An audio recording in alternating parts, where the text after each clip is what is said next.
welcome to another live demonstration. Today I'm celebrating the Chinese New Year and the Year of the Pig. It starts on the 5th, which is tomorrow, but our filming schedule dropped into today. So, the Year of the Pig, apparently it's an Earth pig this year. So we've been going around the office seeing who's pigs, and we've got 3 generations of pigs in the office. It's quite fun. So Happy New Year to all those in China who celebrate their Chinese New Year. So the pig. This image is from a popular site with copyright-free images. I have got images of pigs, but none of mine really struck me and gave me the feeling that I was looking for. So I was going to do Chinese brush technique, but to be honest, I have done it before, and you really have to really spend a lot of time learning this technique because it's all about the skill and the movement. So what I've done is I've chosen a pen, which is the Pentel brush pen, and that gives me a lot of that freedom and movement that you get with the Chinese brush painting techniques. I think the paper is important with the Chinese brush because it's a very absorbent surface, which this isn't, but I'm looking at that movement, not just the paper. So it's something I probably may look into in the future, but I did need more time. So I think this is a pot-bellied pig. I was going to do a boar, a wild boar, because I like that shape rather than a pretty pink pig. But apparently there are about 2 billion pigs throughout the world, so there's plenty of different pigs, from the pink ones to the wild boars, which have been introduced into the UK fairly recently, and I think are doing very well. And this is a pot-bellied. I think I can tell by the shape of the face. So this brush, it's got a lovely brush pen, and what I like, because I'm quite fond of a fountain pen for writing, is you get an ink cartridge and you pop this in. So this is archival, acid-free and light-resistant ink. So perfect for drawing and sketching. And I'm just going to bring out the shape, but also the features. So it's got a lot of hair on this pig. So I'm going to use lots of different ways of using the pen. And what I did find is that because I move quite quickly, I had to slow down in order to get enough ink through the nib. So if I move quickly, I tended to skip over the paper. Now the paper is a Saunders Waterford High White. I've chosen a rough surface. Again, that is just so I get some of the lovely texture.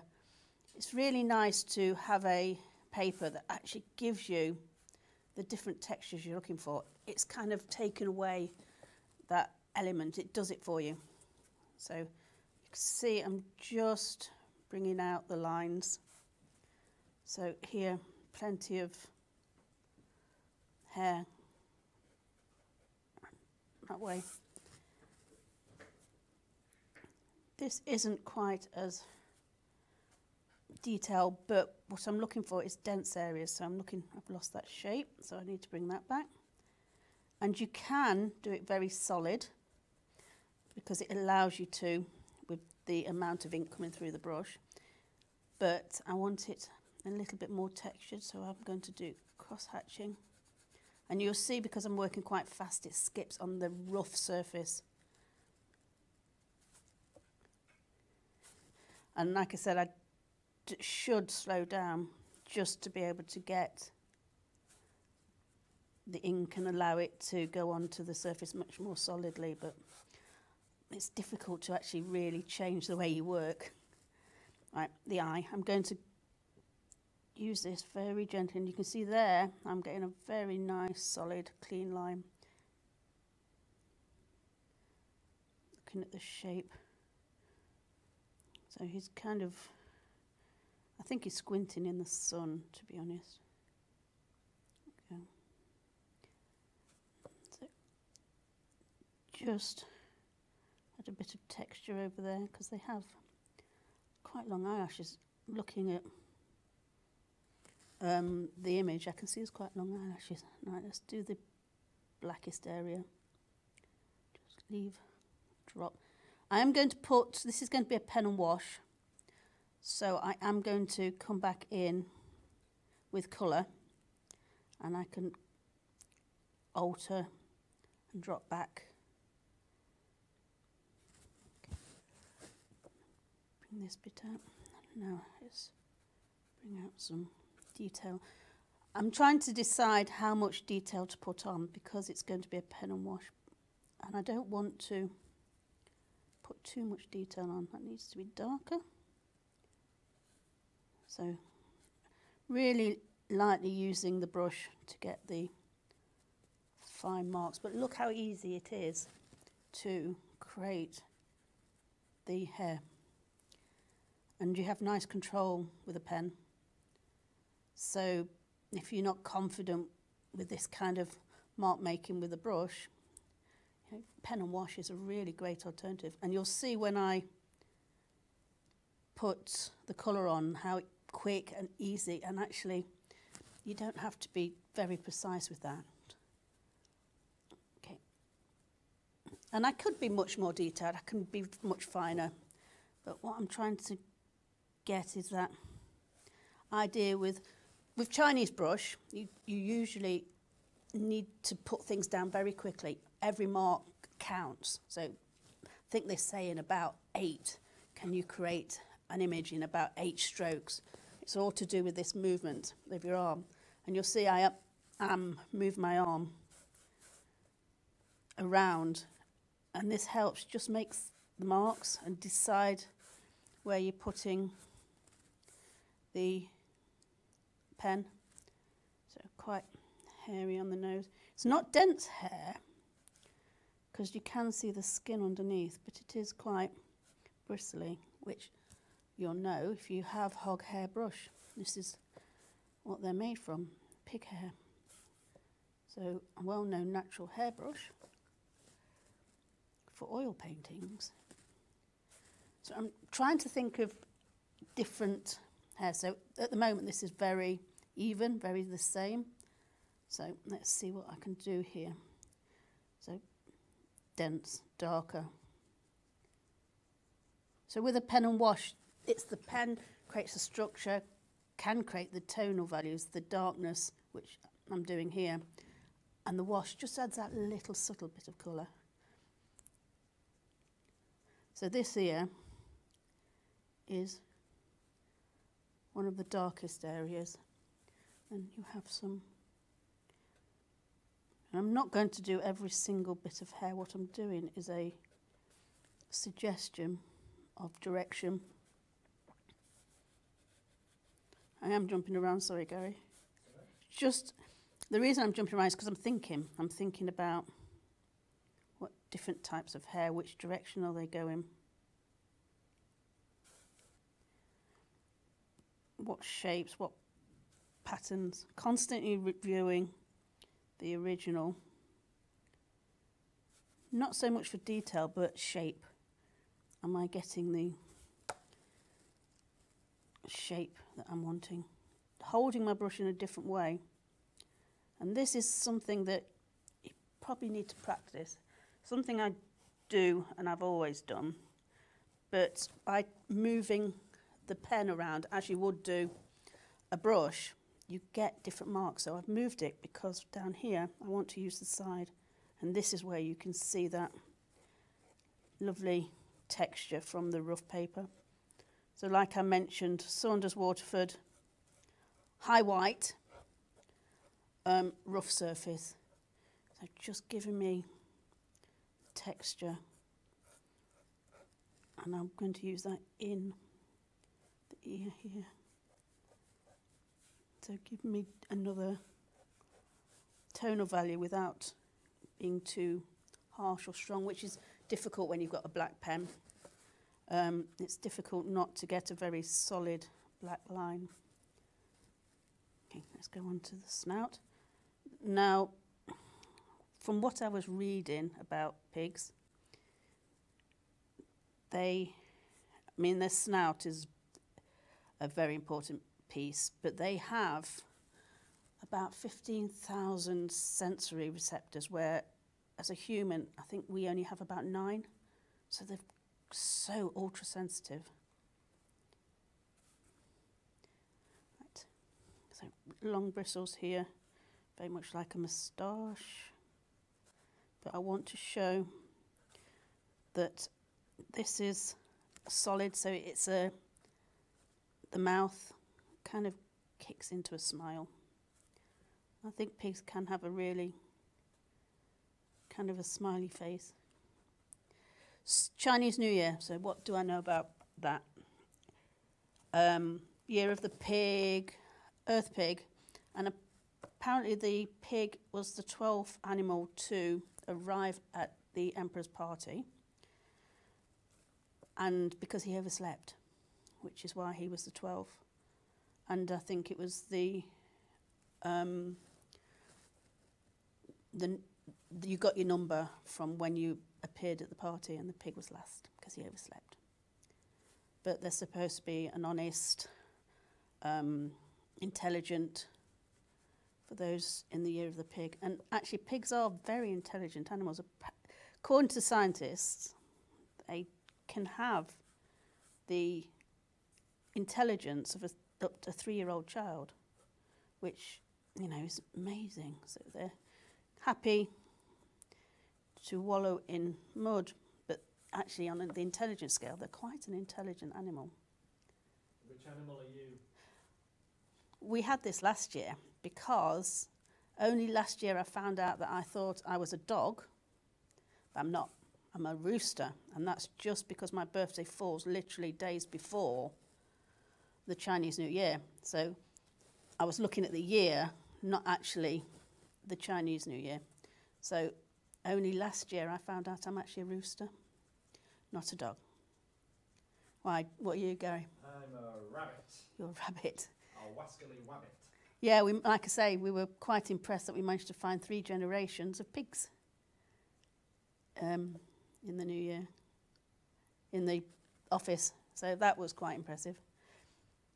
And a little sad for the person who's the first pig. But yeah. We won't mention her. We won't mention that. Our oldest pig. Yeah, the older pig. No, but it was it's reading up, and there is a lot more information about it, which, to be honest, it's all to do with the Chinese traditions and things like that. And I know they will be celebrating, and they celebrate well, their New Year. It's a very important time for them. Okay, there's not a lot of hair on the nose. There is some, but you can see there I'm doing a dot just to create another texture and another, just shows that it's different from the hair on the body.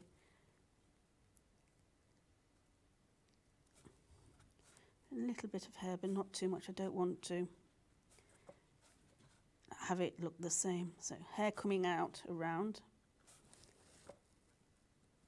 And I think, what else was I reading about pigs? Piglets, a mother can have, I think they have, I was talking to a pig farmer, and they have 10 teats, and each pig has its own, which I think is like cats. Cats do that. Dogs don't. That's why they all fight for when they're feeding. But I think cats have the same. Each kitten has their own specific teat, and the same with pigs. So there's not much fighting each nose, and that means they're all getting the same even amount of food. That's why they are successful in bringing up their babies. And pigs are very gentle creatures unless you come across a mother with babies, and then they're very protective, as you would expect. Right. Like I say, I'm trying to think about not too much, and you don't want to be seeing me do this forever, but I'm thinking about the different hair, even on this ball, and am I representing it well enough? So, little hairs and squiggles around here, tiny, more detailed ones here. Just a few more dots. So I'm looking at the original, using that as a reference, thinking about what's my darkest areas, my lightest areas. Am I representing them? How does it look balanced? So here's much darker, so let's put more hair in. So I'm again looking at tonal values. So quite long here. If I can, and you can see with this brush you can make lovely wavy, curvy hairs that overlap. Try not to fill the whole area because I want to, quite spiky, I want to have the colour able to, so it's not all just pen, I want the colour to be show through. So little marks here and they come down. So just representing in some areas, hair going up. So that's what's important, is the direction. Show the direction of the hair. Look at direction, so it's dark under here. I'm going to just use the edge of my brush. This is just as a darkening, makes it much easier.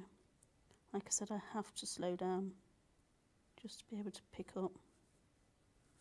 You can see there, it's quite quick. So chin, it is quite dark under here, I need to go back in. So as you would do with a paint, it's all to do with layering to get you values. I'll go back in, a bit too even. So I'm just also looking at the length. Is it all very samey, or do I need to just add some different lengths? Okay, around here seems quite smooth, so let's suggest that with much smoother lines. And this brush is really very nice to work with. It's really quite tactile. It gives you some lovely marks. Look how fine you can get by working gently with it. Right up to the much darker strokes, which to work slowly, I can get these dark areas in. And I'll just, this set comes with two refills, so one I put in and one I have ready. Now when I did this, because I've practiced, it says it's waterproof once dry, but I did find it ran, and that's probably because I didn't let it dry enough. And waterproof pens can be very dependent on the surface that they're working on. And so it ran, which it didn't matter for me, it wasn't a problem. So this time I'm going to do all the pen work. I'm going to actually dry it, make sure it's dry, and then put the watercolour on top, just because that's how you learn. That's how you realise from this pen that I needed to let it dry a little bit more. The paper is a watercolour paper, so that allows different characteristics for watercolour. So it's just kind of going across here like that. Try not to fill too much in, but I think he's coming along and just jumping around quite nice long bits here. Also, I don't want you just to keep watching me make lots and lots of marks. And I'm going to run out of things to say as well. So just constantly looking at little details that I think it needs. So here, it's dark. I need to darken this off a little bit more. Let's try a bit of negative painting and bring back the lighter hairs underneath. So looking at the darkest hairs, which is using this brush flat, more like a brush. And then layering lots of marks to build up. I'm going to just use the light touch to use this paper to pick up and add a little bit more tonal value. Okay, it's quite light there. If you make your darks dark, your lights are lighter. I know that sounds quite obvious, but that's how you can alter and change values. So that's quite light area here, but it has some mid-tones here. And it's only sometimes a few marks, a few alterations. Just do some of this long hair. You don't have to work as quickly as I do. I'm quite used to moving my hand quite quickly, and it's something I try and slow down, but it's not that easy when it's kind of your natural way of working. So they have lovely hair coming out here, and because it's an animal with lots of hair, you can just get really overwhelmed with trying to draw everything. Okay, let's move on, because that's getting a little bit overworked. Right. Here, got some dark area going round. Let's make sure showing the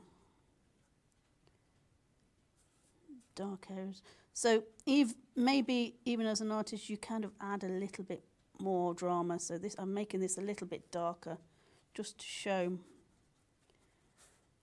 that it's a mouth, and then just kick in some of the hairs going over. This is quite short. A little bit of work here. I'm trying to make sure I'm creating this as a round, because I can see that the cheeks are here. I just need to blend that in, make it part of, as opposed to just looking a little isolated. So I'm not going to do as much work as I would do if I had all the time in the world. Just beginning to feel that I need to stop. I'm going to put some eyelashes, because they have lovely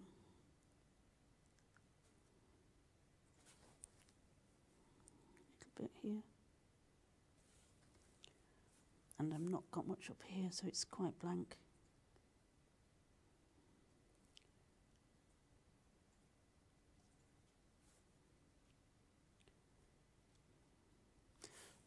So like I say, normally I would spend a lot more time really thinking about the direction and what I'm trying to put on. I'm trying not to have too many blank spaces, but I'm trying also not to fill too much. So it's got little wispy hairs, and they're coming across this way here. So they're coming out and across the body here. So let's just catching with that tip is give me some lovely wispy marks. Also, I've just noticed something I do is I rotate the brushes and the pen as I'm using it. This is just a kind of a thing you do when you've got a water brush in. To keep that point, you tend to rotate. So it's one of those things that you kind of pick up, and it can go from brush to pen and work that way. Let's put some little tiny hairs out here, and I think I'm going to stop, even though I can carry on really easily.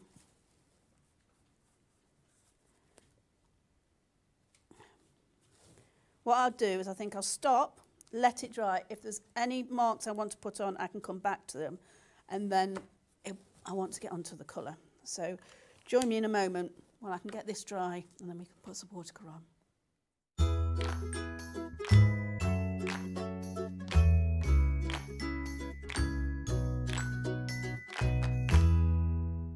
Let us bring out the artist in you. If you'd like to learn how to paint or improve your painting, the SAA is here to inform, encourage and inspire you every step of the way.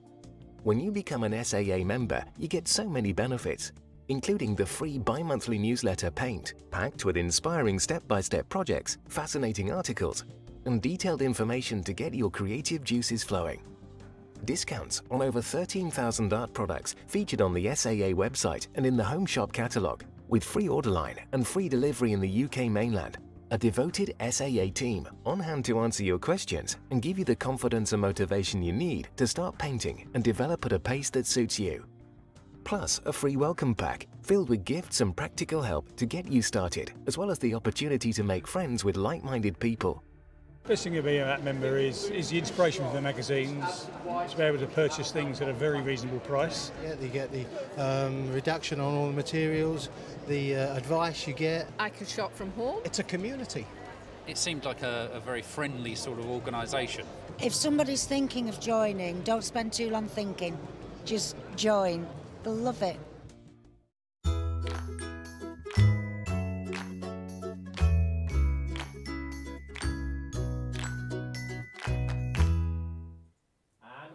Hello and welcome back. So in that break, I've managed to just blast a hairdryer over it, but also have a quick look, see if there's any areas I want to change and alter.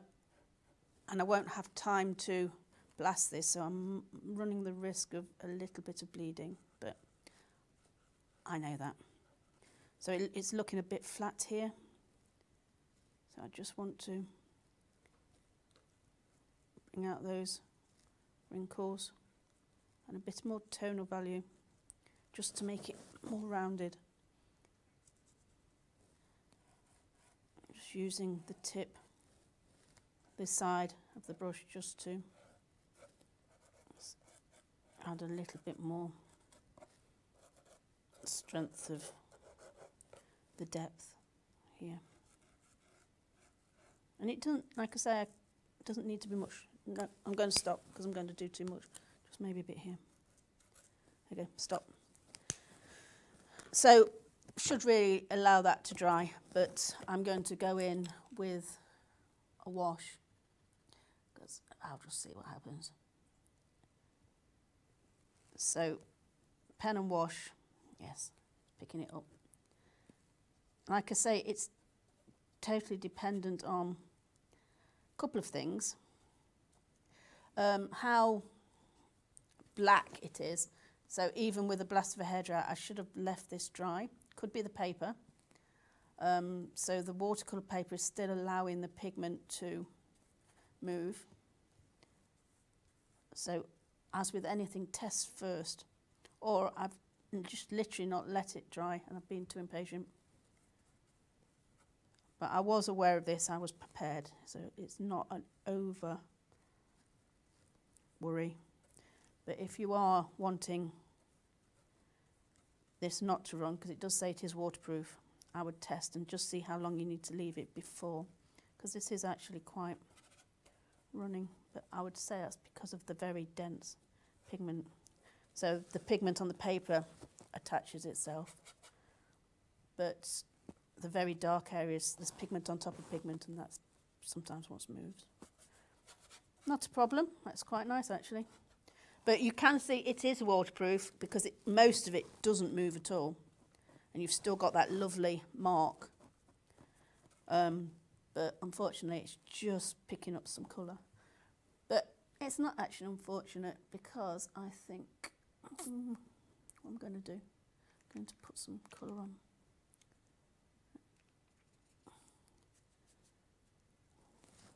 So just picking up some of the red or ochre colour. No, not ochre. It's burnt sienna kind of colours around the face.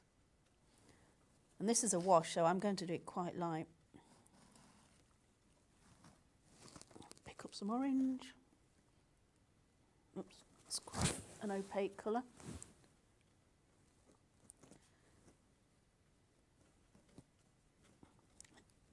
Do have to remember that things do dry quite lightly on this paper. Now this paper, the Saunders Waterford, I don't use very often because I prefer a Bockingford because of the qualities. But what I do notice is this does allow you to work wet in wet for a lot longer, and it keeps the surface wetter. Pink. What weight is it again? This is a 300 gram, so 140 £140. Just dropping some bit of pink on the nose. Looks a bit blodgy at the moment. So actually the bleeding has kind of helped, because what it's done is it's given me an overall value.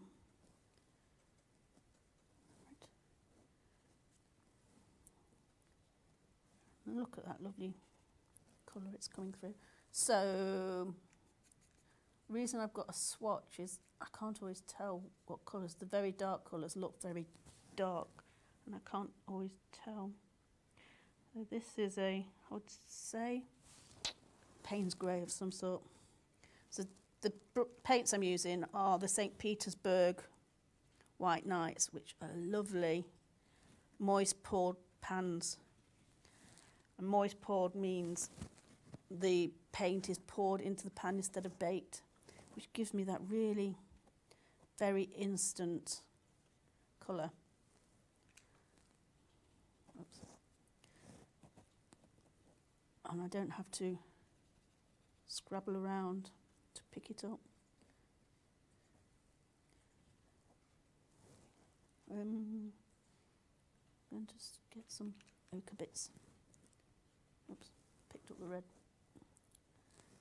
I like pen and wash because I just like the ability to just splash colour on, because you've done all the work with the pen, and actually the colour is kind of, it works, it's nice, but you don't have to be as focused on putting colour in places. And especially if you do a wet in wet wash, you just let it blend and bleed. This is a great thing about watercolour, it kind of does what it wants a lot of the time. Using the brushes, the imitation sable, so it has that fabulous holding quality of a sable brush, but a synthetic. So again, water is a key with this paper and the brush, and they work together really nicely. That's a bit pink, so let's just alter and add some more colour. Very transparent colours, so I'm able to allow them to work over each other and not lose the pen underneath. I'm going to, and you can still see it's wet. It is booking a little bit, which is just bowing, but I know that will drop. You can always heat the back, and that will drop it back again as well. Just adding not too many colours, keeping it very simple, just looking at tonal values still, just to make sure that the shape of the pig is round and I'm not missing some dark areas. Okay, so here, like I say, transparent, so I'm still showing the pen. I do need to make sure I still have tonal values over the eye. under the... Looking good. I like him more than your first one you did. Yeah, because I'm a little bit more relaxed. There's something wrong here. I don't think I've got enough value. I can also go back in with my pen. If once the it's dried and I'm thinking still, keep feeling, not working, or maybe there's areas, I can go back in. So there's nothing stopping me doing the pen first, then the wash, and then back in with the pen again. Right, I'm going to do the eye. So pick up some of this ochre colour. This is a clean brush. So he's drop the colour in, and I'm going to add to it. I'm just letting it mix on the page.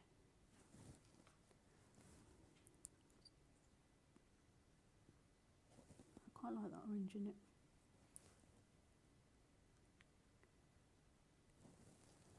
Go back in, maybe the ochre.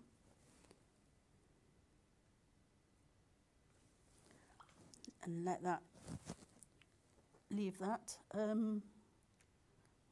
Just here, not sure I like the very lightness there. That's better.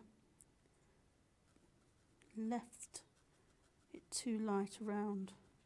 So I'm also kind of thinking about, I need to let it dry, and that really helps with your values. But I haven't got much time, so all I'm doing is just dropping a little bit stronger colour in.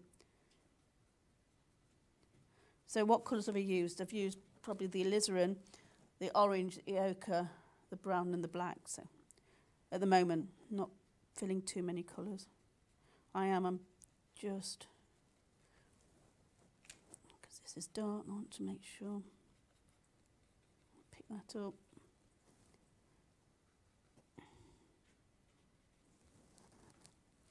I can't always see the tonal values as easy under these lights, which is why when I come back to it, I kind of then can maybe alter. So it needs to be darker under here, because that's where one of his chins are, because I think it's a pot belly, looking at the shape of it. So they have numerous layers of fat, and I need to just show those. Okay, let that dry, and it will dry. What will happen is that will dry much lighter, so that's when I can see. Now for a nice background, and again, I don't mind. You can see this has started to dry now because it's not picking up from the water. So it was just a case of letting it dry.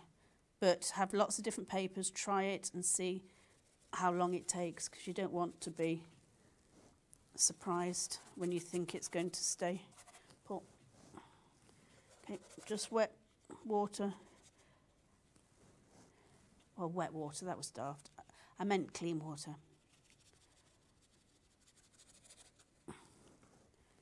Just around.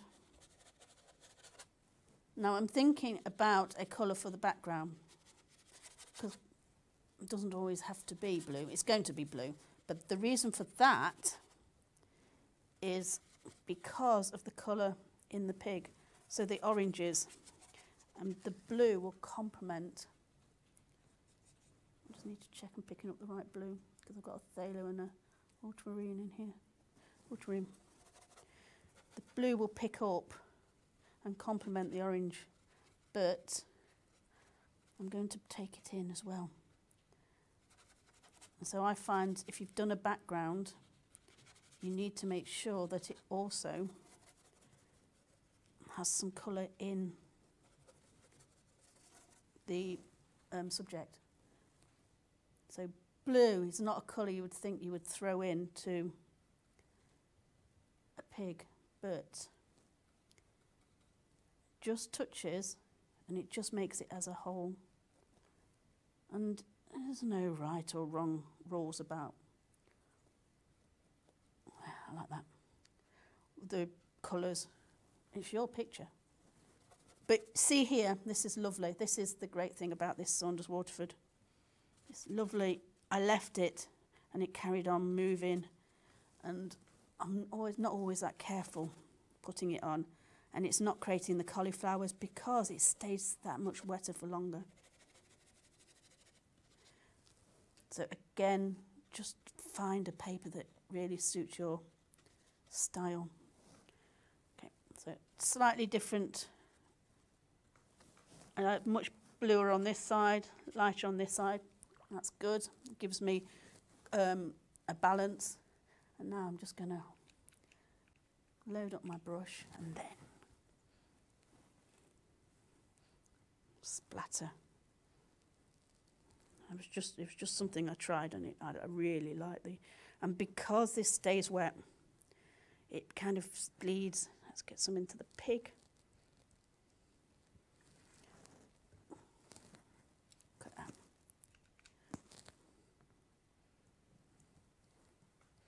Sometimes it's just, you just kind of, say you've done a piece and you've just got a bit frustrated with it, just have fun. Just go, let's just see what happens. And actually, you can sometimes learn something new and then find out that you really enjoy a new technique.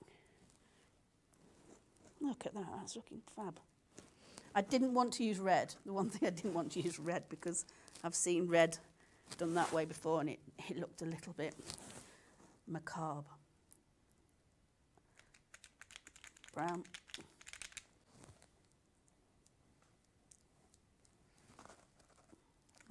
Load my brush.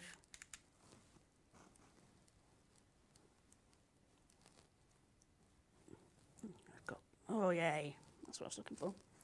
Might go back in with the orange for that. So, oops. Yes. Splashing around in the mud. I think it's just taken, you've got precise, detailed work. You've kind of brought out the hair. You've put colour on. Why not have a bit more fun with your colour? So I'm going to stop and I can let it dry, and then I can say I can come in and rework. I can go back in with colour when I see areas that maybe here it's very flat. So I don't have to do it all at once, but I'm going to leave it for now, let it dry, and then see what happens. So I hope you enjoyed that. Another fact I've just remembered is pigs, when they squeal, they can do decibel. Their decibel, the sound, is only 3 decibels. It's louder than Concord by 3 decibels, which I think is absolutely amazing. You know, this animal can make such a high-pitched sound that, you know, it's higher than Concord, and that was my last fact. So I hope you enjoyed that, and happy Chinese New Year's for those who are celebrating it, and join us later in the week for a live workshop with Matthew Palmer.